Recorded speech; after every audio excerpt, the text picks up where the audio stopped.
Hello everyone, welcome back to study IQ. आप सभी aspirants का स्वागत है एमपीपीएससी स्टडी आईक्यू पर। तो कैसे हैं भाई आप लोग? आई होप आप सभी बहुत अच्छे होंगे और आपकी तैयारी भी बहुत अच्छी चल रही होगी, राइट?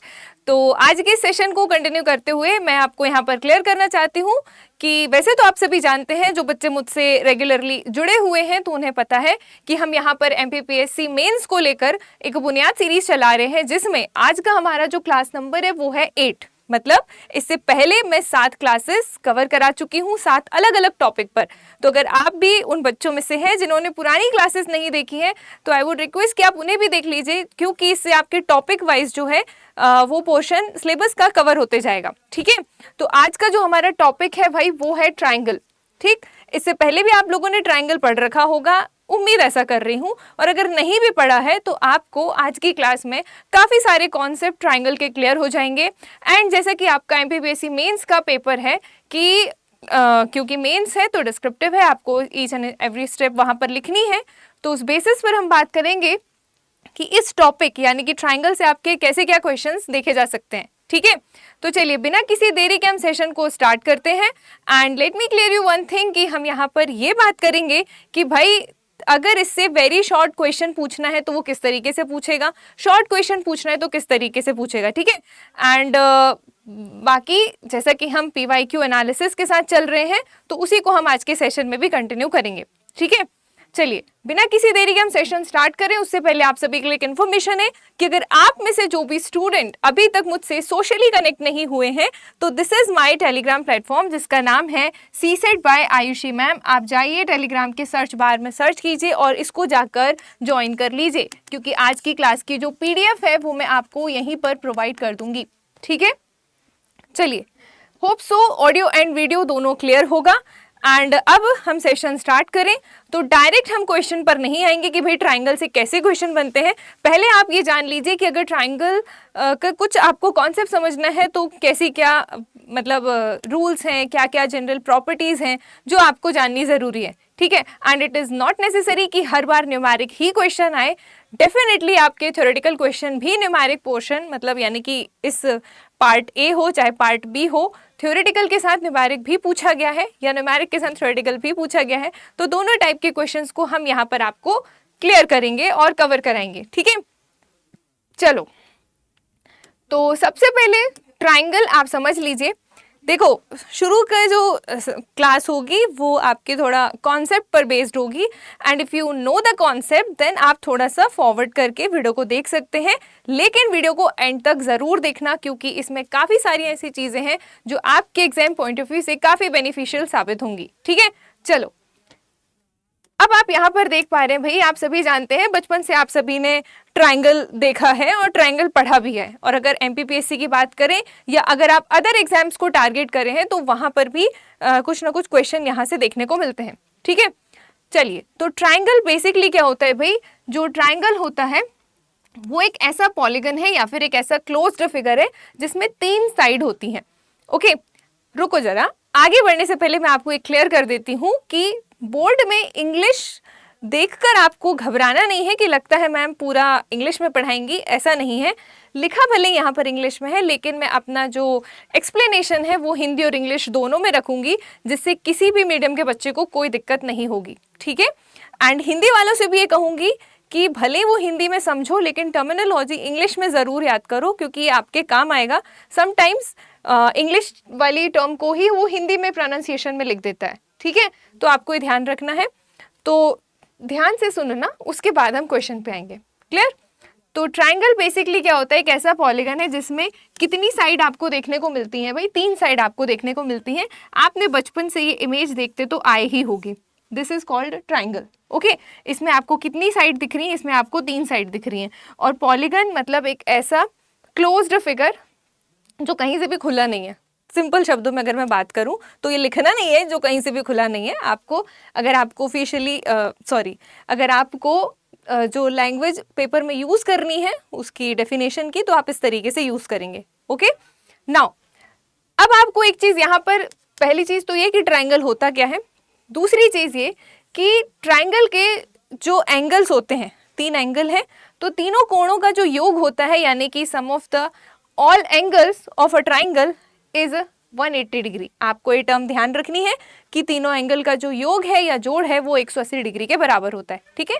तो this is the second point. I know आप में से कई होंगे जिनको ये पता होगा, है ना, तो आप थोड़ा पेशेंस रखना, थोड़ा आगे तक वीडियो में बने रहना, आगे बढ़ाकर देख सकते हो। नाउ तीसरी बात हम यहाँ पर ट्राइंगल के बारे में करेंगे कि कितने प्रकार के ट्राइंगल होते हैं या त्रिभुज होते हैं। ओके, एक सेकेंड, कितने प्रकार के ट्राइंगल या त्रिभुज होते हैं आपको ये जानकारी रखनी है। नाउ देखिए, आधार के बेसिस पर भी डिवीजन होता है, ठीक, कोण के बेसिस पर भी डिवीजन होता है, यानी कि एंगल्स के बेसिस पर। तो चलिए हम आगे देखते हैं। तो भाई अगर हम टाइप्स ऑफ ट्राइंगल की बात करें तो यहाँ पर कुछ फेमस ट्राइंगल्स के नाम लिखे हैं जो आपको जानने जरूरी है। इन्हीं से क्वेश्चन अदर एग्जाम्स में भी देखने को मिलता है और आपके एमपीपीएससी मेंस में भी, अगर ज्योमेट्री, मेंसुरेशन ये सब है, अगर की बात नहीं है ही, तो यहाँ से भी क्वेश्चन आपके देखे जा सकते हैं, ठीक है। तो सबसे पहला अगर हम बात करें तो ये होता है भाई एक्यूट एंगल ट्राइंगल, जिसे हम हिंदी में क्या कहते हैं, न्यून कोण। ओके, ये क्या होता है इसको हम आगे बात करेंगे। फिर आपको सेकंड देखने को मिलता है ऑब्ट्यूज एंगल ट्राइंगल, जिसे हम हिंदी में कहते हैं अधिक कोण, ठीक।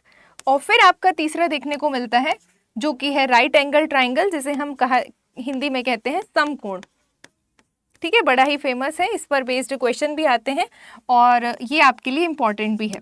नाउ आगे अगर हम बात करें तो फिर है भाई इक्विलेटरल ट्राइंगल, जिसे हम कहते हैं समबाहु त्रिभुज, ठीक है, समबाहु त्रिभुज, this is another important triangle. Now फिर इसके बाद देखने को मिलता है आपको आइसोस्लीस ट्राइंगल, जिसे हम कहते हैं समद्विबाहु त्रिभुज।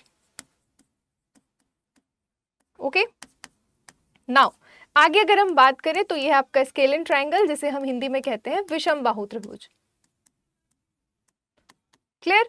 तो क्या होता है राइट एंगल ट्राइंगल, क्या होता है acute angle triangle, equilateral triangle, ये सारी चीजें वन बाय वन हम आगे समझते चलेंगे। क्लियर? नाउ चलिए देखिएगा।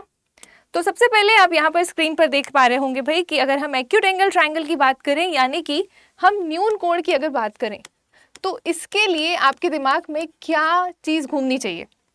पूछ सकता है 2 नंबर में, 3 नंबर में कि बताइए न्यून कोण किसे कहते हैं, या न्यून कोण को परिभाषित कीजिए, या इंग्लिश में डिफाइन एक्यूट एंगल ट्राइंगल, या मतलब डिस्क्राइब एक्यूट एंगल ट्राइंगल, इस तरीके से आपसे पूछ सकता है।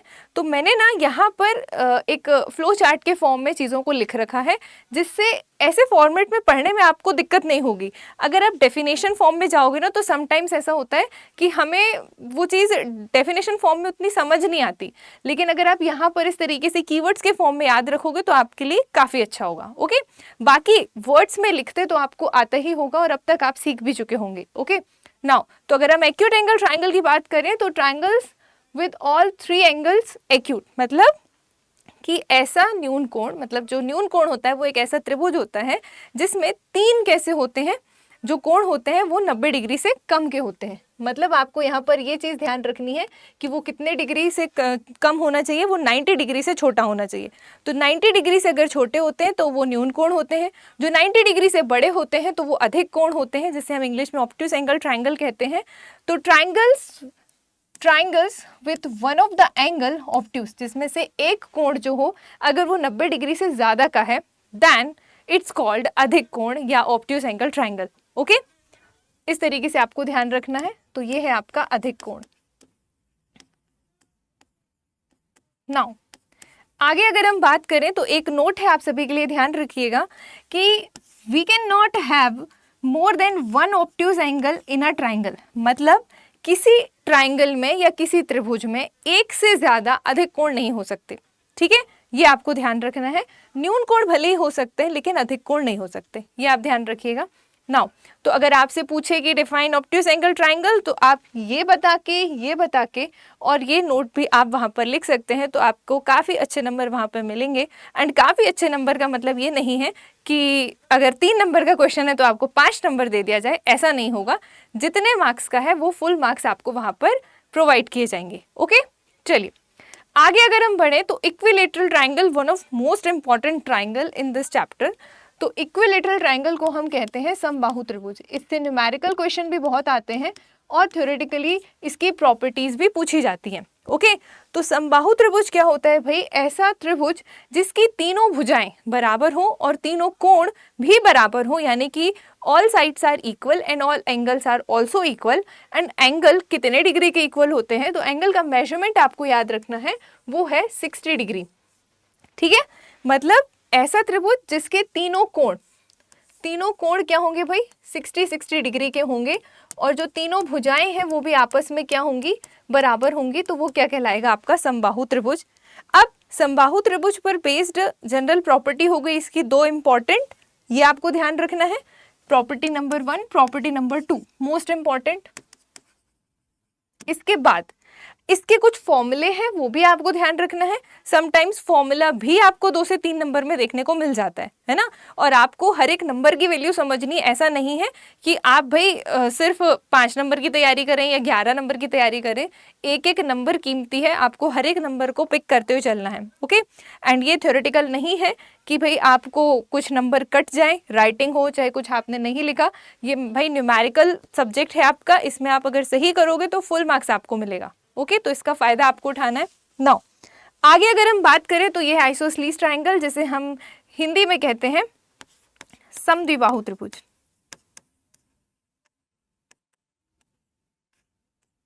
ठीक है, एज द नेम सजेस्ट कि समद्विबाहु त्रिभुज, मतलब ये कि इसमें क्या होता है ना, साइड जो ट्रायंगल होता है उसमें दो साइड इक्वल होती हैं और उनके बीच जो उनसे जो कोण बन रहा होता है वो भी बराबर होता है। ठीक है, तो ये कहलाता है आपका समद्विबाहु त्रिभुज। जैसे मान लो ये दो साइड बनी है और इनका कोई दो कोण आपस में क्या हो जाएंगे, इन साइड से मिलकर जो कोण बन रहा है वो आपस में बराबर, तो समद्विबाहु त्रिभुज। ठीक, नाउ फटाफट हम इसको कवर करते हुए चलेंगे क्योंकि ये बहुत डिफिकल्ट नहीं होता है ना। और अगर मैं एमपीपीएससी के पीवाईक्यू की बात करूं तो भाई ये पिछले 4-5 साल में कहीं देखने को नहीं मिला ट्रायंगल का question. But it doesn't mean कि आप पेपर देने जाओ और आपके पेपर में भी ना आए। आपको ऐसा सोचकर नहीं पढ़ना है, आपको ये देखना है कि सिलेबस में है ना, मतलब मुझे क्योंकि ये पोर्शन स्कोरिंग है, मतलब ये कि न्यूमेरिक है पोर्शन तो बहुत स्कोरिंग है, फुल मार्क्स मिलेंगे सही करोगे तो, नहीं करोगे तो नहीं मिलेंगे। क्लियर है बात? लेकिन इसका मतलब ये नहीं कि अगर रिसेंट ईयर्स में नहीं देखने को मिला है तो आगे भी नहीं मिलेगा। ये प्रिडिक्शन खुद से नहीं लगाना है आपको। सिलेबस को आपको A to Z multiple times पढ़कर जाना है, तभी सिलेक्शन होगा, नहीं तो नहीं होगा। चलिए आगे देखते हैं हम। फिर आगे आता है आपका स्केलेन ट्राइंगल, मतलब जिसे हम क्या कहते हैं, विषम बाहु त्रिभुज।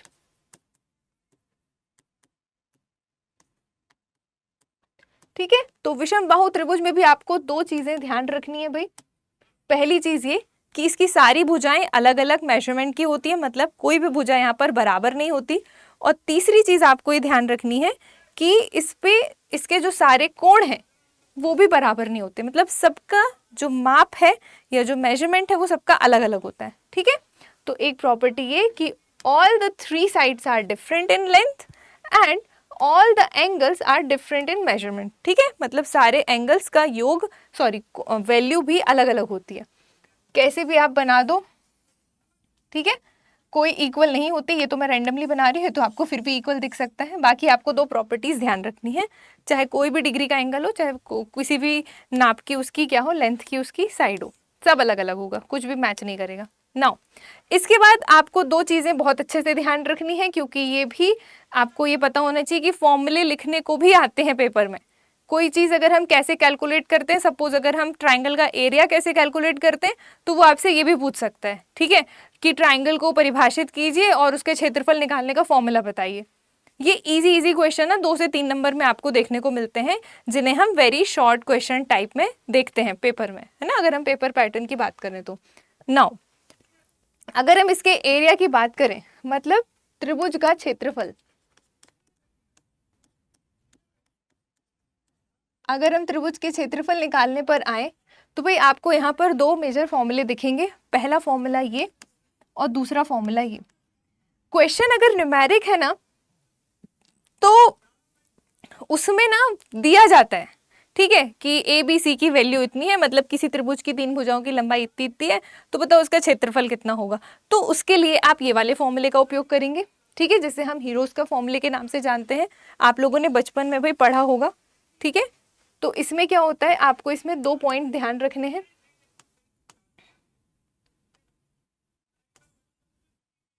और ये चौथा मेन की एरिया है ना। तो अगर मैं इसकी मार्किंग की बात करूं तो उल्टा नहीं, सीधा ही मार्क कर देती हूँ मैं। देखिएगा, सबसे पहला ये कि एरिया निकालते कैसे हैं, फिर एरिया के अंदर जो भी आपको देखने को मिल रहा है वो है क्या। तो भाई इसमें root of S, S minus A, S minus B, S minus C, आपको ध्यान रखना है, ये इंपॉर्टेंट है। जहां पर s बराबर क्या है भाई, तीनों भुजाओं का योग करके उसका आधा कर दो तो वो s है। और ए बी सी क्या है, लेंथ ऑफ साइड है किसकी, ट्राइंगल की, ठीक। और इसे हम हीरोस फॉर्मूले के नाम से जानते हैं। तो समटाइम्स लिख कर आ जाता है कि हीरोस के फॉर्मूले को लिख कर बताइए, है ना, या कैसे कैलकुलेट करते हैं त्रिभुज में, इस तरीके से आपको ये नाम से भी डायरेक्ट पूछा जाता है। तो ये नाम आपको ध्यान रखना है, ये नाम इंपॉर्टेंट है। ओके, आगे अगर हम बात करें तो सिंपल एरिया निकालने के लिए आपको अगर और कोई ट्राइंगल है तो 1/2 बेस इंटू हाइट आप यूज कर सकते हैं। यानी कि हाइट, बेस तो आपको पता है कि त्रिभुज का बेस क्या होता है, आधार, ठीक है। जैसे अगर मान लो ये त्रिभुज बना हुआ है तो दिस इज कॉल्ड बेस, ठीक, ये होता है उसका आधार। एंड हाइट की अगर हम बात करें तो ये होती है भाई उसकी हाइट। नाउ तो perpendicular distance between base and vertex opposite to it, तो दैट इज कॉल्ड हाइट, ठीक। ये वर्टेक्स होते हैं, ये कॉर्नर्स जिसको हम हिंदी में कोने या फिर क्या कहते हैं, शीर्ष कहते हैं, हाँ। और ये क्या कहला गया आपका परपेंडिकुलर यानी कि लंब। तो किसी त्रिभुज के उसके शीर्ष से उसके सामने वाली भुजा पर डाला गया लंब, ये उसकी क्या बता रहा है, डिस्टेंस बता रहा है, यानी कि उसकी हाइट बता रहा है। तो this is the simplest formula जो कि आपको ध्यान रखना है, this is also important. Okay, तो 3 भुजाओं से मिलकर बनी आकृति त्रिभुज, एंड त्रिभुज के क्षेत्रफल को निकालने के 2 फॉर्मूले हैं, दोनों ही आप वहां पर बता सकते हैं अकॉर्डिंग टू मार्किंग कि कितने नंबर में ये चीज पूछी गई है। ओके, एंड बहुत कुछ डिफिकल्ट पेपर नहीं आता है एमपीपीएससी मेंस का। आप जाइए ऑफिशियल वेबसाइट पर, उठाकर देखिए पेपर कि कैसे क्वेश्चंस पूछे गए हैं। तो फिर भी हम यहाँ पर आपको मॉडरेट टू हाई लेवल बताते हुए चल रहे हैं कि भाई ऐसा है तो ऐसा आ सकता है, वैसा है तो वैसा आ सकता है। तो सेशन को एंड तक देखो, ठीक है। चलिए आगे अगर हम देखें तो ये भी इंपॉर्टेंट है, कॉन्ग्रुएंसी ऑफ ट्राइंगल, मतलब जिसे आपने हिंदी में पढ़ा होगा भाई सर्वांग समता। मतलब कोई भी त्रिभुज अगर क्या है, किस रूप, किस टाइप से एक दूसरे के समान दिख रहा है, ठीक है, सिमिलैरिटीज बताना बेसिकली, तो उसे हम कहते हैं हिंदी में सर्वांग समता और इंग्लिश में कहते हैं कॉन्ग्रुएंसी ऑफ ट्राइंगल। ओके, तो यही आपको ध्यान रखना है। इसका ये नोटेशन होता है, मतलब इसको सर्वांग समता को इक्वल के ऊपर ऐसा टिल्ड साइन से दिखाया जाता है। तो ये नोटेशन है किसका, सर्वांग समता का, ये आपको ध्यान रखना है। क्लियर। तो अब कोई भी 2 त्रिभुज आपस में सर्वांग सम होने की भी कुछ कंडीशंस हैं कि किस किस बेसिस पर वो सर्वांग सम या कॉन्ग्रुएंट टू ईच अदर होते हैं, है ना। अब हम आगे ये बात करेंगे। तो भाई all the angles of one triangle are equal to the corresponding angles of another triangle, that is called congruency of triangle. आपको यहाँ पर ये बताया जा रहा है कि एक त्रिभुज के सभी कोण are equal to corresponding angles of another angle, किसी दूसरे त्रिभुज के सभी कोणों के बराबर होने की कंडीशन सर्वांग समता कहलाती है। जिसे हम अगर हम सिर्फ एंगल्स की बात करें तो ए कॉन्ग्रुएंसी इसे कहते हैं, यानी कि एंगल एंगल एंगल और हिंदी में कोण कोण कोण सर्वांग समता। ठीक है, आगे हम डीप में बात करेंगे इस बारे में। और इसी चीज को मैंने यहाँ पर लिखा है कि 2 triangles are congruent if all the sides of one triangle are equal to the corresponding side of another triangle।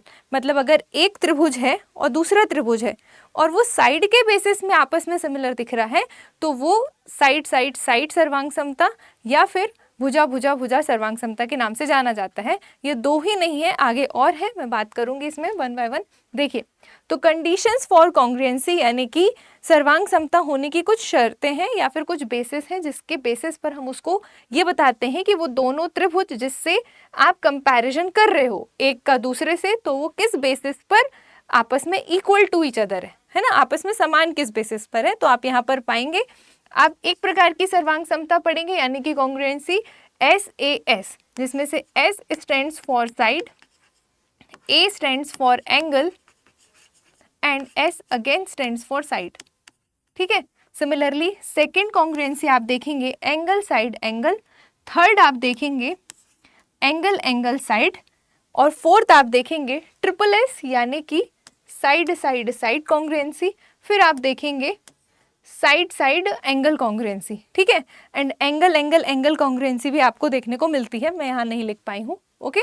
तो इतने टाइप की कॉन्ग्रुएंसी होती है. तो वन बाय वन हम चलिए डिस्कस कर लेते हैं, क्योंकि इस पर बेस्ड भी क्वेश्चन आराम से बन सकता है कि ये क्या होती है, इसको परिभाषित करें या आप इसको डायग्रामेटिकली एक्सप्रेस करके बताएं या चित्रात्मक रूप से इसका वर्णन करें. ऐसे क्वेश्चन भी देखने को मिलते हैं. ठीक है. तो आप यहाँ पर देखिएगा कि अगर हम साइड एंगल साइड सर्वांग समता या कॉन्ग्रुएंसी की बात करें तो if two sides and including angle of one triangle are equal to two side and an included angle of another triangle, अगर आपस में इक्वल है तो इसे हम क्या कहेंगे, साइड एंगल साइड कॉन्ग्रुएंसी या भुजा कोण भुजा सर्वांग समता. ठीक है. तो आपके सामने ये दो त्रिभुज आप देख पा रहे होंगे, बड़े ही अच्छे से दिख रहे हैं आपको. एक त्रिभुज आप यहाँ पे देख रहे हो PQR और एक त्रिभुज आप देख रहे हो ABC. ठीक है. तो इसमें देखिएगा दो भुजाएं, दो एस दिख रहे हैं, मतलब दो भुजाओं को आपको देखना है. तो एक भुजा अगर AB है तो इसके बराबर है PQ, दूसरी भुजा BC है तो इसके बराबर है QR, और इन दोनों भुजाओं के बीच का जो एंगल है, जो कोण है, वो भी आपस में बराबर, मतलब यहाँ से एंगल B बराबर है एंगल Q के. तो इसी ये जो मैंने बोला उसी को मैंने यहाँ पर लिखकर आपको बताया है कि AB इक्वल है PQ के, BC इक्वल है QR के एंड एंगल B इक्वल है एंगल Q के. अगर ये तीन चीज़ें फुलफिल हो रही हैं देन दैट टू गिवन जो ट्राइंगल्स हैं वो क्या हो जाएंगे, सर्वांगसम हो जाएंगे. यानी कि ये उसकी क्या है, नोटेशन है. त्रिभुज ABC त्रिभुज PQR के सिमिलर है. ठीक है. इस तरीके से आपको ये ध्यान रखना है. चलिए आगे बढ़ते हैं. आगे है आपका एंगल साइड एंगल कॉन्ग्रुएंसी, यानी कि कोण भुजा कोण सर्वांग समता. अगर हम इसकी बात करें तो नाम से ही क्लियर है, बहुत डिफिकल्ट नहीं है. If two angles and included side of one triangle is equal to two angles and included side of another triangle. मतलब वही बात है, हिंदी में मैं बोल रही हूँ, हिंदी वाली हिंदी में सुनिएगा कि अगर किसी त्रिभुज के दो एंगल, ठीक है, और उनके बीच की जो साइड है वो किसी दूसरे त्रिभुज के बराबर है, देन वो वहाँ पर angle side angle congruency follow करेंगे या सेटिस्फाई करेंगे वहाँ पर. तो वो दोनों त्रिभुज आपस में क्या हो जाएंगे, सर्वांगसम या कॉन्ग्रुएंट टू ईच अदर. मतलब त्रिभुज ABC कॉन्ग्रुएंट है त्रिभुज PQR के, क्योंकि यहाँ पर दो एंगल आपको दिख रहे हैं. तो एक एंगल यहाँ पे B बराबर है Q के और यहाँ पर एंगल A बराबर है एंगल P के. ये दो एंगल और उनकी भुजा. ठीक. इस तरीके से आपको ध्यान रखना है. ओके. अभी तक कुछ भी ऐसा नहीं है कि भाई आपको पढ़ने में तकलीफ हो या फिर आपको अंडरस्टैंडिंग में कोई प्रॉब्लम आए. इतने भी छोटे नहीं हो आप कि आपको ये भी चीज़ें समझ में ना आए, है ना. यही चीज़ें हैं जो आपको नंबर दिलाएंगी और सिलेक्शन दिलवाएंगी. नाउ इन चीज़ों को कुछ लोग बहुत लाइटली लेते हैं कि अरे हमसे बन जाता है, फिर भी पता नहीं क्यों नहीं सिलेक्शन होता है. पता नहीं क्या ऐसी गलती कर देते हैं, क्या ऐसी चीज़ें भूल जाते हैं, स्किप कर देते हैं कि फिर भी हमारे को पूरे नंबर नहीं मिल पा रहे. तो इसका मतलब है कि आप इन डेप्थ उन चीज़ों को नहीं पढ़ रहे हैं. ओवर कॉन्फिडेंट आपको नहीं होना है. माना कि डिफ़िकल्टी लेवल उतनी हर किसी के लिए नहीं होगी अगर वो मैथ्स बैकग्राउंड का है तो, और अगर वो नहीं भी है ना तो भी वो इस सब्जेक्ट को आराम से निकाल लेगा. ठीक है. चलो आगे बढ़ते हैं. एंगल एंगल साइड कॉन्ग्रुएंसी मतलब कोण कोण भुजा congruency. A stands for angle और एंगल का मतलब है कोण, और एस स्टैंड्स फॉर साइड और साइड का हिंदी मतलब है भुजा. तो कोण कोण भुजा सर्वांग समता, दैट इज कॉल्ड. ओके. तो यहाँ पर दो त्रिभुज आपको दिख रहे हैं ABC और एक त्रिभुज आपको दिख रहा है PQR. दिख रहा है. तो आराम से इसको देखिए और देखेंगे दो एंगल आपको दिख रहे हैं. एक एंगल A है जो कि एंगल P के इक्वल है, आपको यहाँ पर सेटिस्फाई होता दिख रहा है. एंगल B जो है वो एंगल Q के, एंड AC जो है वो साइड पी आर के इक्विवेलेंट है, तो दोनों ही त्रिभुज क्या हो गए, सर्वांग सम। इसी तरीके से आपको करना है भाई, अगर ये 5 नंबर में आए चाहे 3 नंबर में आए, तो जगह कम है तो उस हिसाब से डायग्राम बनाइए। बहुत बड़ा डायग्राम नहीं बनाने की, शीट से बाहर जा रहा है, ठीक है। चीज़ों को कम शब्दों में ही अगर लिखना है तो ऐसे लिखना है कि नंबर मिले हमको, बकवास नहीं लिखनी है, वहाँ पर काम की बात लिखनी है, ठीक है। और इस तरीके से आप एक्सप्रेशंस इसको दिखा देंगे तो आपको पूरे मार्क्स मिलेंगे। नाउ आगे अगर हम बात करें तो ट्रिपलेंस कॉन्ग्रुएंसी यानी कि साइड साइड साइड, यानी कि हिंदी में बोले तो भुजा भुजा भुजा सर्वांग समता। तो if 3 sides of one triangle are equal to the 3 sides of another triangle, बहुत ही सिंपल है। अगर किसी त्रिभुज की तीनों भुजाएं किसी दूसरे त्रिभुज की तीनों भुजाओं के बराबर हैं, देन दोनों त्रिभुज आपस में कॉन्ग्रुएंट हैं, सर्वांग सम है, ठीक है। तो तीनों साइड आप यहाँ पर देख पा रहे हैं, ए बी बराबर है पी क्यू के, बी सी बराबर है क्यू आर के एंड ए सी बराबर है पी आर के, ठीक। तो ये क्या हो गए, दोनों त्रिभुज आपस में सर्वांग सम हो गए। क्लियर। नाउ आगे अगर हम बात करें एस एस ए कॉन्ग्रुएंसी यानी कि भुजा भुजा कोण सर्वांग समता, तो इसमें आपको एक चीज ध्यान रखनी है कि if 2 sides and the angles opposite the greater side of one triangle, समझ में आया। मतलब किसी त्रिभुज के 2 भुजाएं और एक एंगल, और वो जो एंगल है ना वो उसके ऑपोजिट, किसके ऑपोजिट होनी चाहिए, उस त्रिभुज की बड़ी भुजा के, ठीक। are equal to the 2 sides and the angle opposite to the greater side of another angle। मतलब ये कंडीशन सिमिलर किसी दूसरे त्रिभुज पे इम्प्लीमेंट हो तब वो दोनों त्रिभुज भुजा भुजा कोण सर्वांग समता को फॉलो करते हैं, ये आपको ध्यान रखना है। आपको यहाँ पर ग्रेटर साइड ये कीवर्ड अगर आपने पेपर में नहीं लिखा तो आपको नंबर कट जाना है, ठीक है, आपके नंबर कट जाएंगे वहाँ पर। And the congruency doesn't hold if the equal angles lie opposite shorter side, और अगर वो जो कोण है वो छोटी भुजा के सामने का कोण है या उसके विपरीत का कोण है, तो वहाँ पर ये कॉन्ग्रुएंसी फॉलो नहीं होगी। तो please be careful about it कि आपको यहाँ पर ग्रेटर साइड के ऑपोजिट एंगल देखना है। तो अभी तो ये रफली डायग्राम बना हुआ है, एक त्रिभुज आप ए बी सी और एक त्रिभुज पी क्यू आर देख पा रहे हैं। तो इस पे 2 साइड होनी चाहिए, तो एक साइड ए बी इक्वल है पी क्यू के, यहाँ से आप ये साइड देख पा रहे हैं, और दूसरी साइड ए सी इक्वल है पी आर के, ठीक है। तो इसमें से बड़ी भुजा हमने सपोज किया है कि ए सी है, तो उसके ऑपोजिट वाला एंगल, सिमिलरली इसके ऑपोजिट वाला एंगल आपस में क्या है, इक्वल है। तो ग्रेटर साइड के ऑपोजिट वाला एंगल यहाँ पर कंडीशन मस्ट है, ये आपको ध्यान रखना है। तो ये कौन सी कॉन्ग्रुएंसी फॉलो करेगा, भुजा भुजा कोण सर्वांग समता या side side angle congruency. Clear.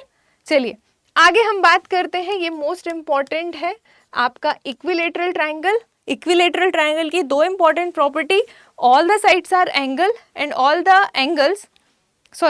Sides are equal and all the angles are 60 degree which is also equal, है ना। तो इसकी 2 प्रॉपर्टी हो गई और 3 फॉर्मूले आपको बहुत अच्छे से ध्यान रखना है। पहला फॉर्मूला है इसका एरिया निकालने का, यानी कि इसका क्षेत्रफल निकालने का, √3/4 भुजा का वर्ग या साइड स्क्वायर, आप दोनों ही लिख सकते हैं, कोई दिक्कत नहीं है। दूसरा फॉर्मूला आपको ध्यान रखना है इसके पेरीमीटर का, यानी कि जिसे हम हिंदी में कहते हैं परिमाप, 3 इंटू साइड यानी कि 3 गुणित भुजा। और तीसरा इंपॉर्टेंट फॉर्मूला आपको ध्यान रखना है इसके एल्टीट्यूड निकालने का, यानी कि इसे हम हाइट के नाम से भी जानते हैं सिंपल शब्दों में, या इसे हम हिंदी में कहेंगे ऊंचाई निकालना। तो ये होता है √3/2 इंटू साइड। प्लीज़ कंफ्यूज मत होना, यहाँ पे √3/4 है, यहाँ पे √3/2 है, यहाँ पे साइड का स्क्वायर है, यहाँ पे साइड का स्क्वायर नहीं है, उल्टा नहीं करके आना। ये 3 मोस्ट इंपॉर्टेंट फॉर्मूलेज हैं, इसको नाम दे के वो डायरेक्ट आपसे पूछ सकता है कि बताइए इसका फॉर्मूला क्या है पर्टिकुलर चीज़ कैलकुलेट करने का, ठीक है। ओके चलो आगे बढ़ते हैं। हाँ, अगेन इंपॉर्टेंट ट्राइंगल है, that is right angle triangle. Okay, right angle triangle, तो ये इसे हम हिंदी में क्या कहते हैं भाई, समकोण त्रिभुज, समकोण त्रिभुज। ओके, तो इसमें क्या होता है, ये भी आपने बचपन में आराम से पढ़ रखा है, किसी को कोई दिक्कत नहीं होनी चाहिए कि कोई भी ऐसा नहीं होगा कि हम ये पहली बार पढ़ रहे हैं, ऐसा कोई बैठा नहीं है यहाँ पे ना। तो देखिएगा समकोण त्रिभुज मतलब a triangle with 90 degree angle, मतलब हैविंग 90 डिग्री एंगल जिसमें होता है उसे हम समकोण त्रिभुज के नाम से जानते हैं या फिर राइट एंगल ट्राइंगल के नाम से जानते हैं। इतना भी लिखोगे तो भी समकोण त्रिभुज की परिभाषा को वो कवर करेगा। ओके, नाउ इसके बाद ये ट्राइंगल आपका बनाना जरूरी है। इस तरीके का आपको ये पता होना चाहिए कि जितने एल शेप के ट्राइंगल होते हैं, उल्टे बने, सीधे बने, कैसे भी बने, वो सब क्या होते हैं आपके 90 डिग्री के एंगल, या जिसे हम 90 डिग्री का एंगल या राइट एंगल ट्राइंगल कहते हैं। क्लियर? चलो आगे अगर हम देखें तो the side opposite right angle is called hypotenuse, मतलब राइट एंगल ट्राइंगल के जो ऑपोजिट वाली साइड होती है उसे हम हाइपोटेनस यानी कि उसे हम क्या कहते हैं, कर्ण। Clear? And the right angle is formed by two side that are perpendicular to each other, मतलब ये कि जो समकोण त्रिभुज होता है वो जो दो भुजाओं से मिलकर बनता है वो आपस में एक दूसरे के क्या होती हैं, परपेंडिकुलर होती हैं। मतलब जैसे अगर हम BC साइड की बात करें तो ये परपेंडिकुलर है किस पर, AB साइड पर। क्लियर? और ये कहलाता है आपका बेस, जिसे आप हिंदी में कहते हैं आधार। And this is your what, लंब, जिसे आप इंग्लिश में कहते हैं परपेंडिकुलर। ओके, नाउ तो the relation between the three sides of a right angle triangle is explained by Pythagoras theorem, मतलब इस राइट एंगल ट्राइंगल की जो साइड्स के बीच का रिलेशन है वो किस थ्योरम से एक्सप्लेन किया जाता है, पाइथागोरस थ्योरम, जिसे आपने पाइथागोरस प्रमेय के नाम से पढ़ा होगा। ओके, हिंदी में। नाउ तो पाइथागोरस थ्योरम बहुत इंपॉर्टेंट है, इस पर भी आपके थ्योरेटिकल क्वेश्चन लिखने के लिए आ सकता है पेपर में, तो प्लीज़ ध्यान रखिएगा। हमें पता तो होता है जनरल सेंस में, लेकिन हम फिर भी उसको डिफाइन नहीं कर पाते, तो ध्यान से सुनो, क्वेश्चन भी दूंगी आपको, उस हिसाब से आप लिखना, ठीक है। नाउ तो ये है आपका पाइथागोरस थ्योरम। तो the square of hypotenuse is equal to the sum of the square of other two sides, मतलब ये कि कर्ण का जो वर्ग होता है, ठीक है, वो लंब के वर्ग और आधार के वर्ग के योग के बराबर होता है। आपको ये चीज़ ध्यान रखनी है और ये भी आपको लिखकर बताना है। जब आपको अगर पूछे कि पाइथागोरस थ्योरम किसे कहते हैं या define the Pythagoras theorem and with आपको उसका फॉर्मूला भी लिखने को बोले, तो आपको ये चीज़ लिखनी है, प्लस एक समकोण त्रिभुज बनाना है इस तरीके से। इतना आप कर दोगे तो आपको पूरे नंबर मिलेंगे, इससे बाहर आपका कुछ नहीं आएगा। क्लियर? नाउ अब पाइथागोरस थ्योरम आता है, तो पाइथागोरस थ्योरम के कुछ ट्रिपलेट्स भी होते हैं उस पर जो बेस्ड होते हैं, ये भी आपको ध्यान रखना है। चाहे आप MPPSC की तैयारी करो, चाहे आप अदर एग्जाम्स की तैयारी करो, इसमें ये चीज़ देखने को मिलती है, ठीक है। तो ट्रिपलेट अगर आप याद कर पाओ तो अच्छी बात है, अगर आप नहीं याद कर सकते तो निकालते कैसे हैं आप ये देख लीजिए। ओके, तो पाइथागोरस ट्रिपलेट निकालने का ये फॉर्मूला होता है, पहला होता है आपका n² - 1, फिर होता है आपका 2n और फिर होता है n² + 1। अब n की वैल्यू कुछ भी है, सपोज मैंने एग्जाम्पल के लिए लिया है यहाँ पर 2, तो अगर n की वैल्यू यहाँ पर 2 है तो n² - 1 अगर आपको निकालना है तो 2² - 1 यानी कि 4 - 1 यानी कि 3, ठीक। तो पहली वैल्यू हो गई आपकी 3, फिर है आपका 2n, तो 2 × 2, क्योंकि n की वैल्यू 2 है तो दूसरी साइड हो गई आपकी कितनी, 4, पहली हो गई 3। फिर उसके बाद n² + 1 यानी कि 2 का स्क्वायर + 1 यानी कि 4 और 1 5।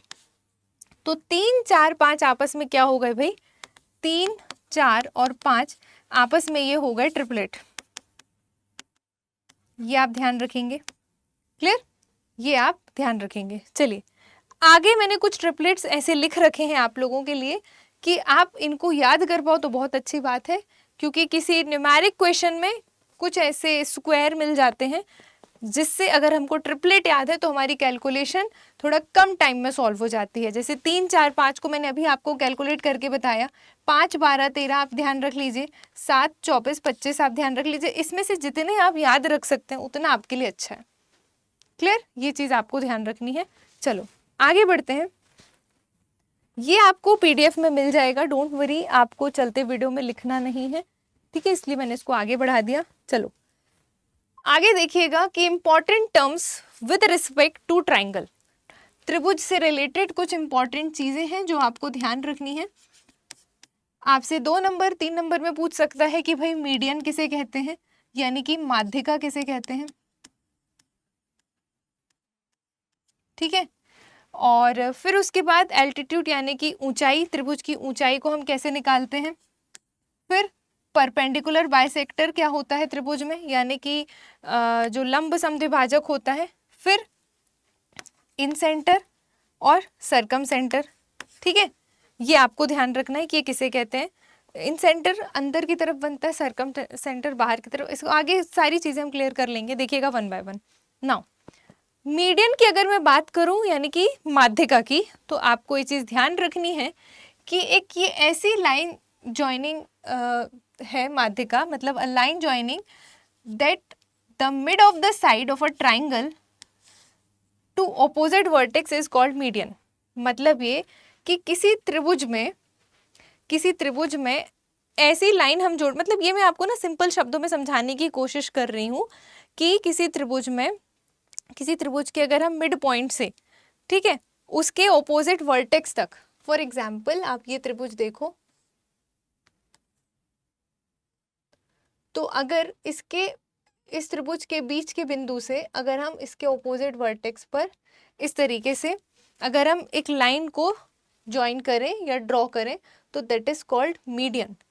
ठीक, तो एक पॉइंट आपको ये ध्यान रखना है।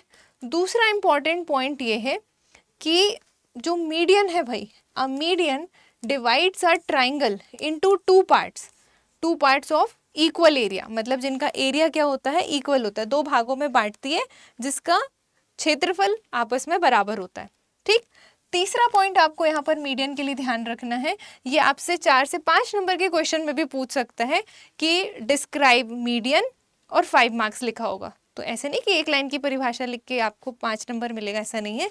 ये सारे पॉइंट्स आपको लिखना है, और ये पूरा पिक्टोरियल फॉर्म में मैं आपको बताने का मतलब बस इतना है कि अगर आपसे 2 नंबर का पूछे तो सिर्फ कितना लिख के काम बन जाएगा, डायग्राम बना दो, इतना लिख दो। ठीक है, और आप ये बहुत इंपॉर्टेंट वाली लाइन है इसकी, पहले तो ये समझ लो कि the points where 3 medians of a triangle meet is called centroid of a triangle. मतलब उस त्रिभुज के, उसको केंद्रक के नाम से जाना जाता है जहां पर तीनों माध्यिकाओं का इंटरसेक्शन पॉइंट होता है। ठीक है, या फिर वो जहां पर मिलती हैं।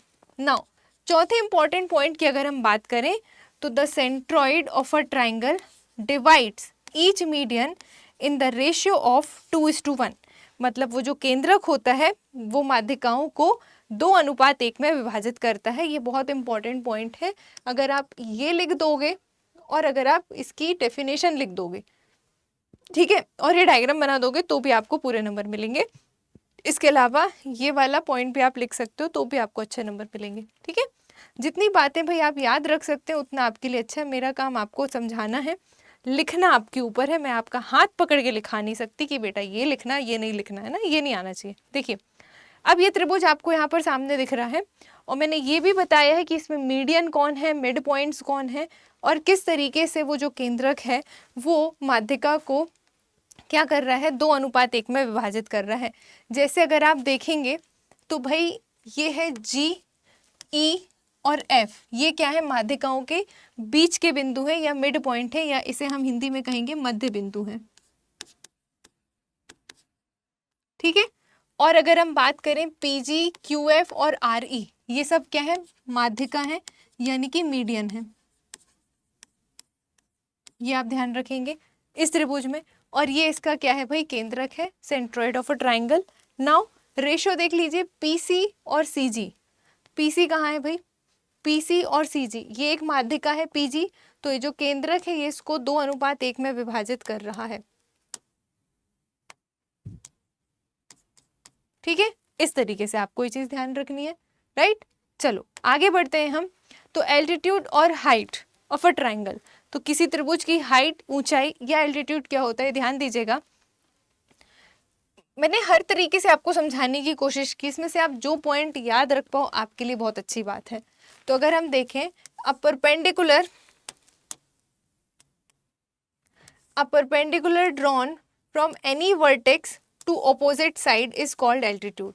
मतलब ये कि भाई किसी भी साइड से, ठीक है, a perpendicular drawn from any vertex to the opposite side, मतलब कोई भी वर्टेक्स आप उठा लो, उससे उसकी ऑपोजिट साइड में परपेंडिकुलर ड्रॉ करो, तो वो क्या कहलाएगा, आपका हाइट कहलाएगा। मतलब वो उसके त्रिभुज की हाइट को डिनोट करेगा या व्यक्त करेगा।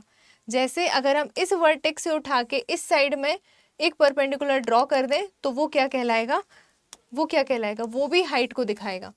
क्लियर? तो इस तरीके से मैंने यहाँ पे डायग्राम भी प्लॉट किया है। नाउ एक बात और आपको ध्यान रखनी है, पहले तो ये इंपॉर्टेंट पॉइंट है। दूसरा इंपॉर्टेंट पॉइंट ये है कि all the altitudes of a triangle meet at a point जिसे हम कहते हैं ऑर्थो सेंटर। ठीक है, इसे हम किस नाम से जानते हैं, ऑर्थो सेंटर के नाम से जानते हैं। नाउ अगर हम बात करें the angles made by any side at orthocentre and the vertical angle, ठीक है, मेक अ सप्लीमेंट्री पेयर, ये भी आपको ध्यान रखना है। मतलब इसी को अगर आपको ये नहीं समझ में आ रहा तो आप इस तरीके से न्यूमेरिक वे में देखिए कि एंगल ए जो है, ठीक है, angle A plus angle B O C, B angle B O C, ये बीच वाला पॉइंट है ओ, ठीक है, इसका जो योग होगा वो कितने के बराबर होगा भाई, 180 डिग्री के बराबर होगा। ऐसे angle C plus angle A O B, अगर आप इतना भी बता दोगे तो भी चलेगा। अदरवाइज एल्टीट्यूड या हाइट बताने के लिए आप पहला पॉइंट बता दो और ये डायग्राम बता दो तो भी आपको नंबर मिल जाएगा। ठीक है, ये तो मैंने एडिशनली चीज़ें लिखी हैं कि अगर आपको और कुछ बढ़ाना है पोर्शन तो। नाउ इसके बाद परपेंडिकुलर बाइसेक्टर, ये सारी टर्म्स आपके क्वेश्चन में देखने को मिलेंगी, दैट्स वाई हम यहाँ पर इनको कवर करते हुए चल रहे हैं। नाउ आगे अगर हम बात करें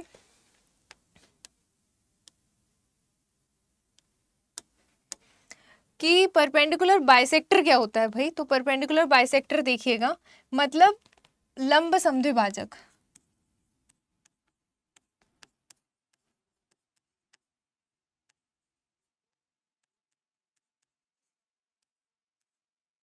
क्या आपको ध्यान रखना है, तो a line that is perpendicular to a side and bisected, it's called perpendicular of the side. ठीक है, मतलब ये पहले तो आप ये समझ लो कि जो परपेंडिकुलर ड्रॉ हुआ अभी एल्टीट्यूड निकालते वक्त, उस परपेंडिकुलर का जो मीटिंग पॉइंट या इंटरसेक्शन पॉइंट है वो परपेंडिकुलर बाइसेक्टर कहलाता है। बस सिंपल शब्दों में आप इतना ध्यान रखो और ये डायग्राम बना दो, आपका काम बन जाएगा। ठीक है, मतलब यहाँ पर हमने क्या देखा कि जैसे हम इस वर्टेक्स से उठा के सामने वाली भुजा पे परपेंडिकुलर ड्रॉ कर रहे हैं, तो ये हर जगह परपेंडिकुलर ही तो ड्रॉ हो रहे हैं, तो इनका जो इंटरसेक्शन पॉइंट है वो मतलब जहाँ पे वो काटता है तो वो दो बराबर भागों में एक दूसरे को काटता है, तो परपेंडिकुलर बाइसेक्टर कहलाता है। And the point at which the perpendicular bisectors of the sides meet is called circumcentre of the triangle. ये आपको ध्यान रखना है, ठीक है, कि उसे क्या कहते हैं, सरकम सेंटर ऑफ द ट्राइंगल कहते हैं। ठीक है, इसकी हिंदी अभी मेरे मुंह पर नहीं आ पा रही है, ये आप लोग सर्च कर लीजिएगा। ओके, चलो आगे अगर हम बात करें, अच्छा हाँ आ गए हिंदी वाली स्लाइड भी है मेरे पास इसकी। देखिए, किसी त्रिभुज का जो लंब समद्विभाजक होता है वो वह रेखाखंड होता है जो एक शीर्ष से विपरीत दिशा तक खींचा जाता है। वही जो इतनी देर से मैं बोल रही थी आप लोगों से कि उसके एक वर्टेक्स से उसकी ऑपोजिट साइड पर डाला गया लंब या रेखाखंड, ठीक है, जो भुजा को समकोण त्रिभुज पर विभाजित करता है उसे हम क्या कहते हैं भाई, लंब समद्विभाजक कहते हैं। एंड किसी त्रिभुज का जो लंब होता है वो विपरीत शीर्षों से खींची गई भुजाओं पर क्या होता है, लंब होता है। ठीक है, और भुजाओं को दो बराबर भागों में बांटता है। क्लियर? मान लो अगर त्रिभुज इस तरीके का है तो उसके शीर्ष से उसके विपरीत भुजा पर डाला गया लंब, तो ये हो गया लंब, और इस लंब को बाइसेक्ट करने वाली लंब समद्विभाजक कहलाती हैं। ठीक है, और भुजा को समकोण पर अगर वो विभाजित करे तो वो लंब समद्विभाजक होता है। तो ये ध्यान रखिएगा, समकोण पर विभाजित करना आपको लिखना जरूरी है। ठीक है, एंड किसी त्रिभुज का जो सरकम सेंटर है, मतलब जो परिकेंद्र है, वो वह बिंदु होता है जहाँ त्रिभुज की भुजाओं के जो तीन लंबवत समद्विभाजक हैं वो एक दूसरे को काटते हैं। मतलब ये कि अगर एक लंब समद्विभाजक यहाँ है, एक लंब समद्विभाजक यहाँ है, तो ये जो इंटरसेक्शन पॉइंट है ये कहलाएगा इसका परिकेंद्र या सरकम सेंटर। क्लियर, ये आपको ध्यान रखना है। चलिए आगे अगर मैं बात करूं तो इन सेंटर भी आप समझ लीजिए, आई थिंक इसको हिंदी में अंतः केंद्र कहते हैं। देखिए, the intersection point of all the three interior angle bisector of the triangle is called in centre. ठीक है, मतलब ये कि भाई किसी त्रिभुज के जो अंतः कोण होते हैं, जो इंटीरियर कोण होते हैं, उनका जो इंटरसेक्शन पॉइंट है वो इन सेंटर कहलाता है, यानी कि अंतः केंद्र। ठीक है, और परपेंडिकुलर बाइसेक्टर का जो इंटरसेक्शन है वो सरकम सेंटर कहलाता है। ठीक है, now the point where the internal angle bisectors of the triangle cross, जहां पर इंटरनल एंगल के बाइसेक्टर क्रॉस करते हैं। फॉर एग्जाम्पल, अगर त्रिभुज कुछ इस तरीके का बना है, एक कोण ये है, एक कोण ये है, एक कोण ये है, तो ये इसका क्या है, आंतरिक कोण है। इसका डायग्राम मेरे पास अभी नहीं है। तो आंतरिक कोण का समद्विभाजक ये, तो ये कहलाएगा आपका क्या, इन सेंटर। क्लियर, चलो अब हम देखते हैं भाई कि अगर न्यूमेरिक जो मतलब अगर पेपर पैटर्न के हिसाब से, ये तो था हमारा ट्राइंगल का कुछ कॉन्सेप्ट कि किस तरीके के कॉन्सेप्ट पर ट्राइंगल से क्वेश्चन आ सकते हैं। अब क्वेश्चन कैसे रहेंगे ये आप देख लीजिए। तो क्वेश्चन जैसा कि एमपीपीएससी मेंस का फॉर्मेट है, वही आपको एक क्वेश्चन की कैटेगरी दिखेगी वेरी शॉर्ट क्वेश्चन वाली, जो कि 3 मार्क्स के आपको या 2 नंबर के देखने को मिलेंगे। ठीक है, तो पहला क्वेश्चन आप सभी के सामने है कि what is Pythagoras theorem.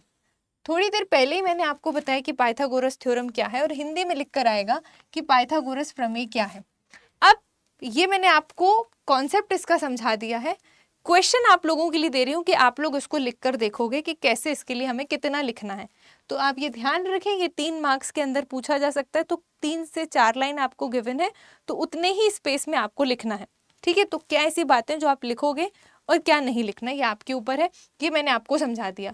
Now ये क्वेश्चन भी आप लोगों के लिए ही दिया है मैंने, ये थ्योरेटिकल क्वेश्चन, क्योंकि इसके कॉन्सेप्ट मैंने जस्ट समझाए हैं कि भाई what is right angle triangle की जो समकोण त्रिभुज है वो क्या है, या समकोण त्रिभुज को परिभाषित कीजिए, इस तरीके से भी लिख कर आ सकता है, और defined right angle triangle.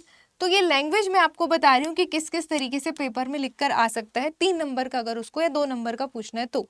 Again important triangle है इक्विलेटरल ट्राइंगल, क्या होता है, इसकी 2 इंपॉर्टेंट प्रॉपर्टी, 3 इंपॉर्टेंट फॉर्मूले, तीनों आप लिख सकते हो। अगर ये 5 नंबर में पूछ रहा है तो तीनों फॉर्मूले लिख दो, दोनों इंपॉर्टेंट प्रॉपर्टी लिख दो, डायग्राम बना दो, पूरे 5 नंबर मिल जाएंगे। और अगर ये 3 नंबर में पूछ रहा है तो इसकी परिभाषा लिख दो कि all the angles are equal, all the sides are equal, and angle की वैल्यू लिख दो 60 डिग्री, और डायग्राम बना दो, तो आपको पूरे 2 नंबर 3 नंबर मिल जाएंगे। नाउ इसमें इस तरीके से पूछ सकता है कि right the formula of finding the area of equilateral triangle. ठीक है, मतलब ये कि समबाहु त्रिभुज के क्षेत्रफल निकालने का फॉर्मूला या सूत्र लिखिए, इस तरीके से भी पूछ सकता है। उसी को मैंने हिंदी इंग्लिश दोनों में लिखा है। तो ये क्वेश्चन आप लोगों के लिए है कि आप लिख कर देखेंगे कि आप इसको कैसे लिख पा रहे हैं। ठीक, अगर कोई डाउट हो तो टेलीग्राम पर मुझे मैसेज कर सकते हैं, I will definitely respond there. Clear, now अगर हम बात करें कि भाई उसको इसी 3 नंबर में अगर इक्विलेटरल ट्राइंगल से उसको अगर न्यूमेरिक क्वेश्चन पूछना होता तो वो कैसे पूछता। ठीक है, जिसमें आप यहाँ पर देख पा रहे हैं क्वेश्चन इज कि एक समबाहु त्रिभुज की ऊंचाई दी गई है 12 सेंटीमीटर, तो बताइए कि त्रिभुज का परिमाप कितना होगा। ओके, किसी त्रिभुज, और त्रिभुज कौन सा है, समबाहु त्रिभुज है। समबाहु त्रिभुज यानी कि equilateral triangle, just I have told you कि 2 प्रॉपर्टी है उसकी, all the sides are equal, all the angles are equal. अब यहाँ पर किस फॉर्मूले की बात की गई है, हमें उसकी एल्टीट्यूड गिवन है, हमें उसका परिमाप निकालना है। ठीक है, तो थोड़ी देर पहले मैंने आपको बताया कि उसका परिमाप हमें कैसे निकालना है। तो अगर ये 3 नंबर का क्वेश्चन है तो आप क्या करेंगे भाई, सॉल्व लिखेंगे, और यहाँ पर गिवन स्टेटमेंट अब आप लिख लेंगे। उम्मीद कर रही हूँ आप लोग जितने भी मुझसे जुड़े हुए हैं उनको गिवन लिखने में तो कोई दिक्कत नहीं होगी। और गिवन में हमें एक ही चीज़ तो गिवन है कि उसकी ऊंचाई दी गई है आपको। ठीक है, तो अब आपसे बोल रहा है कि उसका परिमाप आप निकालिए। तो अब फॉर्मूला लिखना आपको बहुत ज़रूरी है, तो आप लिखेंगे सिंस समबाहु त्रिभुज का परिमाप, सिंस समबाहु त्रिभुज का परिमाप बराबर क्या होता है, √3/2 इंटू साइड यानी कि भुजा। प्लीज ध्यान रखिएगा, आपको ये भी ध्यान रखना है कि आपको यहाँ पर यूनिट भी लगानी है। तो यूनिट अगर सेंटीमीटर में है तो आप यहाँ पर फॉर्मूले में तो नहीं लगाएंगे, यहाँ पर सिंगल यूनिट फॉर्मूले पे रहेगी, और वैल्यू जब आप रखोगे तो यूनिट लगाना ज़रूरी है। ठीक है, तो हमें ऊंचाई दी गई है तो त्रिभुज का परिमाप आपको बताना, तो त्रिभुज का परिमाप होता तो ये है। ठीक है, तो अब त्रिभुज की ऊंचाई अगर आपको गिवन है तो त्रिभुज की ऊंचाई का भी मैंने आपको फॉर्मूला बताया है, अगर आपको याद हो तो। ठीक है, तो एक बार मैं आपको दिखा देती हूँ, अगर आप लोगों ने नोट नहीं किया हो तो आप नोट कर लीजिएगा, देखिएगा। तो पेरीमीटर तो 3 इंटू साइड होता है, लेकिन हमें क्या गिवन है, ऊंचाई, है ना। तो ऊंचाई का फॉर्मूला होता है √3/2 इंटू साइड। ठीक, तो ये आप ध्यान रखिएगा, मुझसे पेरीमीटर लिखा गया है, हमें ऊंचाई गिवन है। ओके, तो ऊंचाई का फॉर्मूला हम लिखेंगे, हमें ऊंचाई गिवन है, तो समबाहु त्रिभुज की ऊंचाई, पेरीमीटर तो हमको निकालना है, क्लियर। तो समबाहु त्रिभुज की ऊंचाई 12 सेंटीमीटर है, तो फॉर्मूला तो ये होता है, तो हम लिखेंगे इसलिए 12 बराबर कितना है भाई, √3/2 इंटू साइड के, क्लियर। तो ये चला गया यहाँ पर, तो ये कितना हो गया 24/√3। √3 नीचे होता नहीं है, परिमेयकरण कर देंगे आप, तो आप ब्रैकेट में लिख दीजिएगा हर का परिमेयकरण करने पर, या फिर इंग्लिश वाले लिख देंगे रैशनलाइजेशन करने पर। तो ये कितना हो जाएगा आपका 24√3 डिवाइडेड बाई 3 यानी कि 8√3। 8√3 सेंटीमीटर ये क्या हो गई, आपकी त्रिभुज की भुजा हो गई। लेकिन हमें क्या निकालने को बोला है, त्रिभुज का परिमाप। तो अगर आपको त्रिभुज का परिमाप निकालना है तो आप यहाँ पर लिखेंगे सिंस समबाहु त्रिभुज का परिमाप क्या होता है भाई, 3 गुणित भुजा। और भुजा हमने कितनी निकाला, भुजा हमने निकाला 8√3, है ना। तो ये कितना हो जाएगा आपका 3 इंटू 8√3,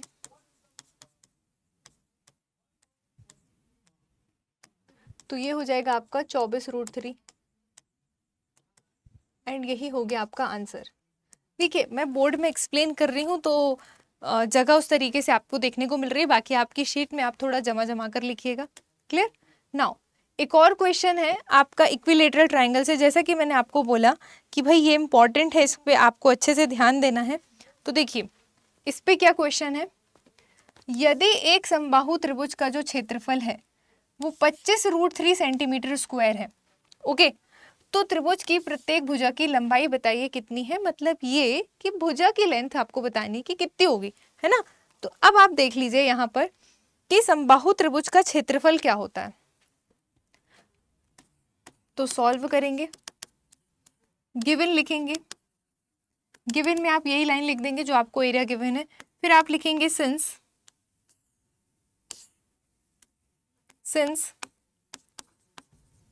समबाहु त्रिभुज का एरिया या क्षेत्रफल of equilateral triangle √3/4 into side square. ठीक, ये होता है। तो अब आप यहाँ पर पुट कर देंगे, ये आप या तो ब्रैकेट में भी बता सकते हैं और डायरेक्ट न्यूमेरिक लाइन लिख सकते हैं, या फिर अगर आपके पास जगह पर्याप्त है तो आप अलग से लाइन में लिख सकते हैं। ठीक है, तो ये आपको 25√3 गिवन है और ये हो गया √3/4 इंटू साइड स्क्वायर, क्लियर। तो देखिएगा √3 से √3 आपका कट जाएगा और 25 से इंटू 4 होगा, तो ये हो जाएगा आपका 100 में साइड स्क्वायर का रूट आ जाएगा, तो आपके पास आ जाएगी वैल्यू कितनी, 10 सेंटीमीटर। और यही क्या है, साइड, और यही तो आपको निकालनी थी। ठीक है, तो इस तरीके से आपको इन क्वेश्चंस को लेकर चलना है, क्लियर। तो 3 नंबर में आपके न्यूमेरिकली छोटे छोटे फॉर्मूले पर बेस्ड क्वेश्चन आएंगे और 3 नंबर पर इस तरीके से थ्योरेटिकल क्वेश्चन देखने को मिल सकते हैं। तो ये समझा दिया है लिखना आप, क्लियर, और न्यूमेरिकली मैंने आपको एग्जाम्पल दे दिया कि किस तरीके से पूछ सकता है। नाउ अगर मैं बात करूं कि 5 नंबर का क्वेश्चन अगर उसको पूछना है त्रिभुज से या ट्रायंगल से, तो क्या क्वेश्चन आ सकता है।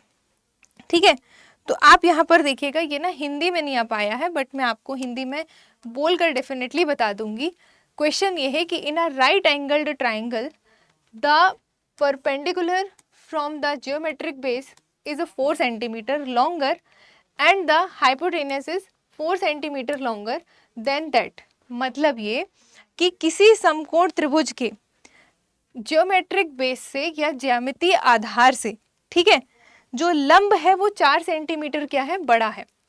जो लंब है वो 4 सेंटीमीटर लॉन्गर यानी कि बड़ा है, and the hypotenuse is 4 centimetre longer than that. मतलब जो कर्ण है, हाइपोटेनस मतलब जो कर्ण है वो उससे भी 4 सेंटीमीटर बड़ा है। ओके, और बेस यानी कि आधार से। क्लियर? तो आपको बताना है calculate the length of the hypotenuse, मतलब कर्ण की लंबाई आपको बतानी है कि कितनी होगी। तो क्वेश्चन के बेसिस पर अगर हम देखें तो आपको ट्राइंगल बनाओगे तो बहुत अच्छे नंबर मिलेंगे, और अगर आप नहीं बनाओगे तो नंबर आपके कट जाएंगे, क्योंकि आपको यहाँ पर क्या करना है, राइट एंगल ट्राइंगल है तो आपको ये चीज़ लेकर चलनी है। ठीक है, अगर आप मैथ्स कर रहे हो तो आपको डायग्राम बनाना ज़रूरी है।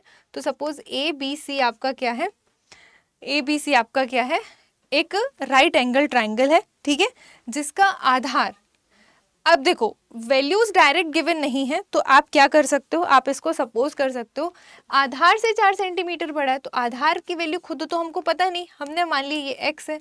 क्लियर? तो जो हाइपोटेनियस है, पहली चीज जो लंब है, जो परपेंडिकुलर है, वो आधार से 4 सेंटीमीटर बड़ा है, मतलब ये हो गया x प्लस 4, और जो कर्ण है वो इससे भी 4 सेंटीमीटर बड़ा है, मतलब ये हो गया x प्लस 8। क्लियर? इस तरीके से आपने वैल्यूज रख ली। नाउ अब आप क्या करोगे, कर्ण की लंबाई निकालना हो, चाहे आधार की चाहे लंब की, आपको पाइथागोरस थ्योरम लगाना है। तो आप सॉल्व करते वक्त क्या लिखेंगे, पाइथागोरस प्रमेय से। ये क्वेश्चन आपका 5 नंबर में पूछा जा सकता है। कर्ण का वर्ग बराबर लंब का वर्ग धन आधार का वर्ग, और इंग्लिश में अगर हम देखें तो हाइपोटेनस का स्क्वायर इक्वल्स टू परपेंडिकुलर का स्क्वायर प्लस बेस का स्क्वायर। तो कर्ण कितना है आपका x प्लस 8 का स्क्वायर, लंब कितना है आपका x प्लस 4 का स्क्वायर, आधार कितना है आपका x स्क्वायर। बस अब आप ब्रैकेट ओपन कर दीजिए। तो अब आप अगेन एक चीज़ लिख सकते हैं यहाँ पर साइड में कि सिंस a प्लस बी का whole square equals to a square plus b square plus 2ab, ये आप बता दें ज़रूर, क्योंकि अगर आप ये इम्प्लीमेंट कर रहे हैं तो। और यहाँ पर x square plus 64 plus 16x equals to x square plus 16 plus ये कितना हो जाएगा 8x प्लस एक्स स्क्वायर। इस तरीके से आपने बना दिया। तो देखिए एक एक्स स्क्वायर से एक एक्स स्क्वायर कट जाएगा, ठीक, या तो आप ऐसे कर लो, या फिर आप एक्स एक्स वाली टर्म एक साइड, बिना एक्स वाली टर्म दूसरी साइड, ये आपके ऊपर है कि आप इसको सिंप्लीफाई कैसे करते हो। ठीक है, हर बच्चे का दिमाग वहाँ पर अलग चलेगा। क्लियर? तो अब आप देख लीजिए आपका क्या दिमाग चल रहा है। तो ये हो गया भाई आपका, सारी इक्वेशन एक तरफ ले आओ, x square plus 64 plus 16x equals to ये हो गया आपका 2x square plus 8x plus 16। ठीक है, ये हो गया। इस पूरे टर्म को यहाँ भेज दो या इस पूरे टर्म को यहाँ ले आओ, जैसा आपको करना है। तो 2x में से 1x गया तो कितना हो गया भाई x स्क्वायर। क्लियर? फिर उसके बाद अगर हम देखेंगे ये हो गया आपका 16x में से 8x गया तो कितना बचा -8x। ठीक, फिर उसके बाद 64 भी यहाँ पे नेगेटिव में चला जाएगा, तो ये कितना हो गया भाई 14 में से 6 गया 8 और 5 में से 1 गया 4 इक्वल्स टू 0। क्लियर? तो ये हो गया आपकी क्वाड्रेटिक इक्वेशन। अब आपको क्या करना है, इसको फैक्टराइज करना है। अभी जब मैं इक्वेशन पढ़ाऊंगी तो वहाँ पे मैं बताऊंगी इसको कैसे सिंप्लीफाई करते हैं। फिलहाल आप यहीं पर देख लीजिए। तो ऐसी दो संख्याएं आपको लेनी है जिसका इनटू करने पर आपको 48 मिले और प्लस या माइनस करने पर आपको 8 मिले। ठीक है, तो कौन सी ऐसी दो संख्या हैं, अब आप ये दिमाग लगाओ। 48 है और प्लस या माइनस करने पर आपको 8 मिलना चाहिए। तो देखिए, अगर आप 6 और 8 लेते हो तो 6 8 48 तो होता है, लेकिन 6 और 8 को आप जोड़ोगे तो 14 मिलेगा, और 6 और 8 को अगर आप घटाओगे तो आपको 2 मिलेगा। तो प्लस या माइनस करने पर हमें तो 8 मिलना चाहिए, है ना, इसीलिए हम ये नहीं लेंगे, ये वाला 6 और 8 नहीं लेंगे। लेकिन अगर आप देखोगे तो 12 चौके 48 भी होता है, और 12 में से अगर हम 4 घटा दें तो हमें 8 मिल जाएगा। क्लियर? लेकिन हमें चाहिए कैसा है, तो हमें -8 चाहिए है और -48 चाहिए है। तो हम 12 को नेगेटिव रखेंगे, 4 को पॉजिटिव, और -48 तो है ही। अब इन दोनों से कॉमन, इन दोनों से कॉमन, x निकाल लिया, x -12 + 4 कॉमन निकाल लिया, तो x -12 = 0। नाउ x -12 दोनों में है और x + 4 अलग से इसको ले लिया और इक्वल्स टू 0। अब आप यहाँ पर ध्यान दीजिएगा, x -12 को एक बार आप 0 के बराबर रखोगे तो आपको क्या मिलेगा, x = 12, मतलब 12 कैसा मिल रहा है, पॉजिटिव मिल रहा है। जब आप x + 4 को 0 के बराबर रखोगे तो आपको मिलेगा 4 नेगेटिव, और नेगेटिव वैल्यू हमारी वैलिड नहीं होती है, इसलिए हम इसको नहीं लेंगे। तो आप इस तरीके से यहाँ पर अमान्य करके लिख देंगे ब्रैकेट में, या इंग्लिश में इनवैलिड, और इस वैल्यू को आप लेकर चलेंगे। तो आपको अल्टीमेटली कैलकुलेट क्या करना था, वैल्यू ऑफ हाइपोटेनियस यानी कि कर्ण की लंबाई, और कर्ण हमने कितना माना था, तो कर्ण था हमारा x + 8। ठीक है, तो x + 8 मतलब जो आपका हाइपोटेनियस या कर्ण होगा, x + 8 मतलब 12 + 8, और 12 + 8 मतलब 20। तो 20 सेंटीमीटर आपका क्या हो जाएगा, कर्ण की लंबाई। इस तरीके से आपको इस क्वेश्चन को करना है। ये क्वेश्चन आराम से आपका 5 से 6 नंबर में पूछा जा सकता है। ठीक है, अगर हम रीसेंट ईयर्स की बात करें तो जो पेपर की मार्किंग है वो आपकी 3 नंबर, 5 नंबर, 11 नंबर की है। ठीक है, और पुराने पे जाओगे ना, बहुत पुराने, तो 6 नंबर, 5 नंबर में 6 नंबर भी देखने को आपको मिला है। तो आपको डेटा मतलब मार्किंग उसकी याद रखनी कि कितनी है, उसके हिसाब से आपको आगे बढ़ना है। ठीक है, आगे अगर हम बात करें तो अगला क्वेश्चन है आपका, जो कि अगेन 5 नंबर में आपको आराम से देखने को मिल सकता है। देखिएगा इसको आप कैसे करेंगे। ठीक है, देखो क्या क्वेश्चन है, चलो एक चीज, हाँ चलो पहले इसको बता देती हूँ फिर बात करते हैं। देखिए, if each side of an equilateral triangle is a tripled, okay, then what will be the area of new equilateral triangle. ठीक है, ये देखने में थोड़ा कंफ्यूजिंग लगता है बट उतना होता नहीं है। यदि किसी समबाहु त्रिभुज की प्रत्येक भुजा को हम 3 गुना कर दें, ठीक, पहले नॉर्मल रही होगी फिर उसको 3 गुना कर दिया गया, तो इस नए समबाहु त्रिभुज का क्षेत्रफल कितना हो जाएगा, आपसे ये पूछ रहा है। तो ये क्वेश्चन भी आपका 5 नंबर में देखने को मिल सकता है। आप ध्यान दीजिएगा, कई बार ना उम्मीद नहीं होती है और वो 5 नंबर वाला वो 11 नंबर में पूछ लेता है, तो आपको बस उस हिसाब से स्टेप्स लिखनी है। और अगर 5 नंबर में स्टेप्स आपकी ज़्यादा हो रही हैं तो पीछे आपको रफ स्पेस होगा, वहाँ पर आप उसको रिड्यूस कर लो, फिर यहाँ पर फ्रंट पे लिख लो। इस तरीके से आप अपना दिमाग चला सकते हैं। देखिएगा, तो हम यहाँ पर लिखेंगे कि पहले त्रिभुज की भुजा क्या थी, ठीक, फिर कितनी हो गई। तो अगर पहले त्रिभुज की भुजा ए थी, माना पहले समबाहु त्रिभुज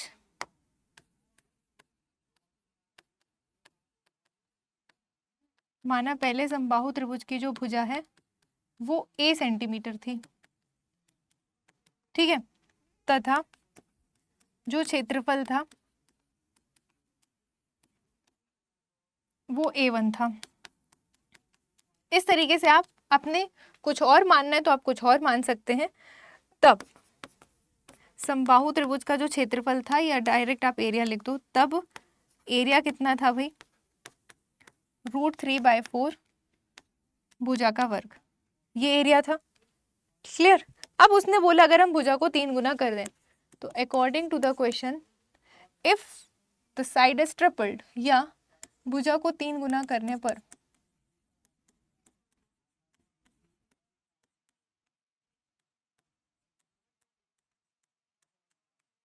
भुजा को 3 गुना करने पर, तो पहले भुजा ए थी अब हो गई 3a, तो नई भुजा कितनी हो गई,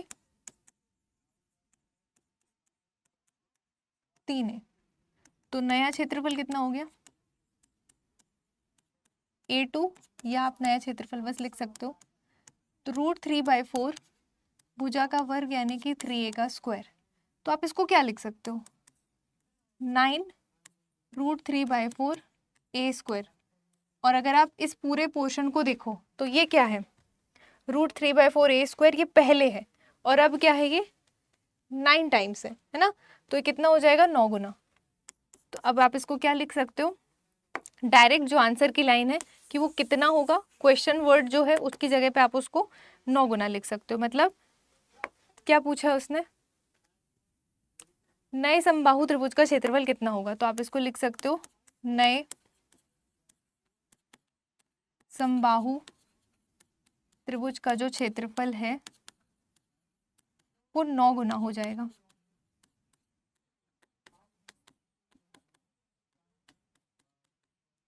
ठीक, हेंस करके आप यहाँ पर लिख सकते हैं। क्लियर, इतनी चीजें हैं, अगर आप लिखोगे तो आपको नंबर मिलेगा, अदरवाइज आपको नंबर नहीं मिलेगा। ओ शिट, ये क्या हो गया, हाँ देखो, तो ये हो गया। अब मैं यहाँ पर आपको एक बात बता दूं कि ये जो ट्रायंगल वाला पोर्शन है इसमें बहुत रेयरली होगा कि वो आपसे कुछ 11 नंबर में पूछे। ठीक है, मैक्सिमम क्वेश्चन जो होंगे वो आपके 2 नंबर, 3 नंबर या 5 नंबर में देखने को मिलेंगे।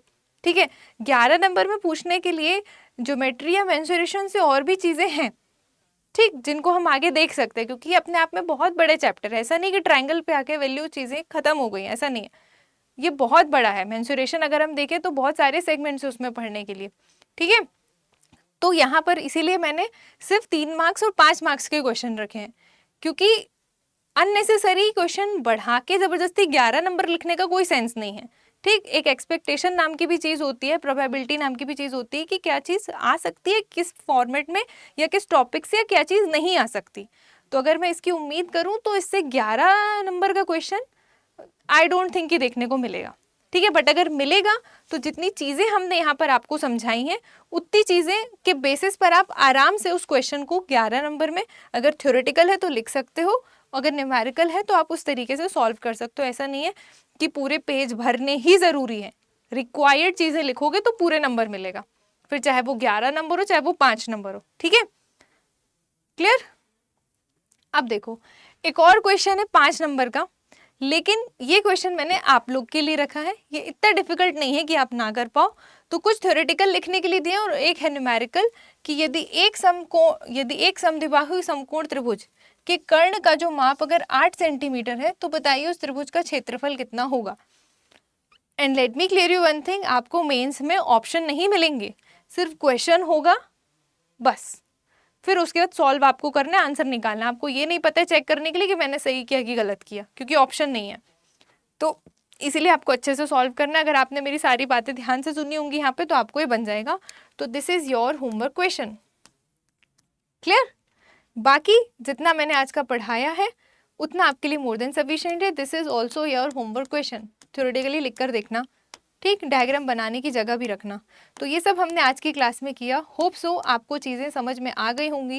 एंड अगर कोई चीज़ ऐसी है जो ना समझ में आए तो डेफिनेटली आप मुझसे पूछ सकते हैं। एंड आपको सेशन कैसा लगा आप कमेंट सेक्शन में भी मुझे बताइएगा ज़रूर कि आपको सेशन पसंद आया या नहीं।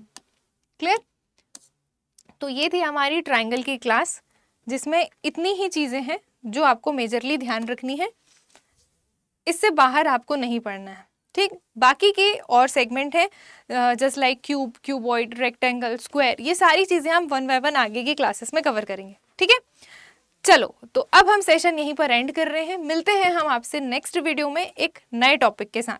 क्लियर, जो भी क्वेश्चन दिया है उसको ज़रूर अटेम्प्ट कीजिएगा। चलो अपना ख्याल रखिएगा, नेक्स्ट क्लास में मिलते हैं, तब तक के लिए thank you so much, bye bye.